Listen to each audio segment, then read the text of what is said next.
जय साथियों, EPS 95 pension को लेकर संसद में गूंज उठी आवाजें।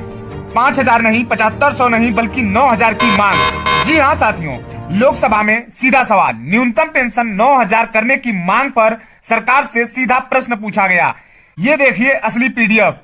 भारत सरकार श्रम और रोजगार मंत्रालय लोकसभा में पूछा गया यह प्रश्न संख्या देखिए यहाँ पर दिया हुआ है 1448।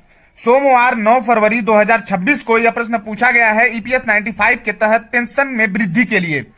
यह प्रश्न जो पूछे हैं उनका नाम है श्री राम मोहन किसलान जी ने यह प्रश्न पूछा है कि क्या श्रम और रोजगार मंत्री यह बताने की कृपा करेंगे कि क्या यह सच है कि भारतीय संघ मजदूर बीएमएस सहित विभिन्न श्रमिक संघों ने से कर्मचारी पेंशन योजना ईपीएस 95 के तहत पेंशन न्यूनतम पेंशन राशि को बढ़ाकर 9,000 रुपए करने का आग्रह किया है।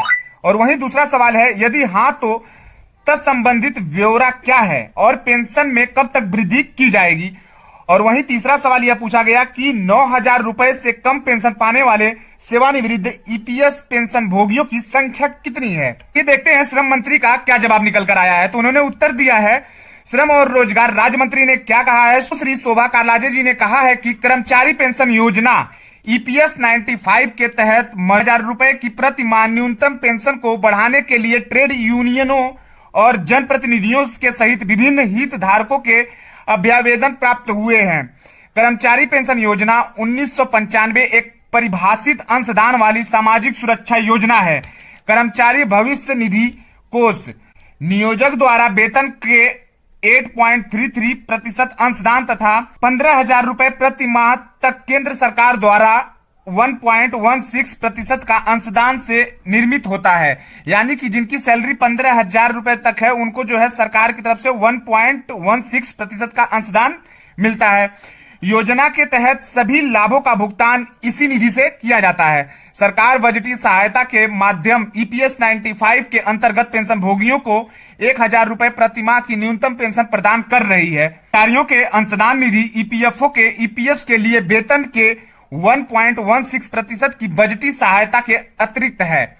ईपीएस 1995 के पैराग्राफ 32 में अंशदान दर निधि का वार्षिक रूप मूल्य निर्धारण किया जाता है। इसी मूल्य निर्धारण का उद्देश्य अंशदान दर के आने वाले उतार चढ़ाव के प्रभाव को लाभों के मूल्य की वृद्धि डीए को ध्यान में रखते हुए निधि की दीर्घकालीन व्यवहार्यता सुनिश्चित करना है। भारत सरकार ईपीएफओ द्वारा संचालित ईपीएफओ योजना 1952 ईपीएस 95 और ईडीएलआई योजना के तहत माध्यम से संगठित क्षेत्र के कर्मचारियों के सामाजिक सुरक्षा लाभों दोहराव को ध्यान में रखते हुए इन योजनाओं के सदस्यों को मजबूत सामाजिक सुरक्षा कवच प्रदान करने के लिए प्रतिबंधित है।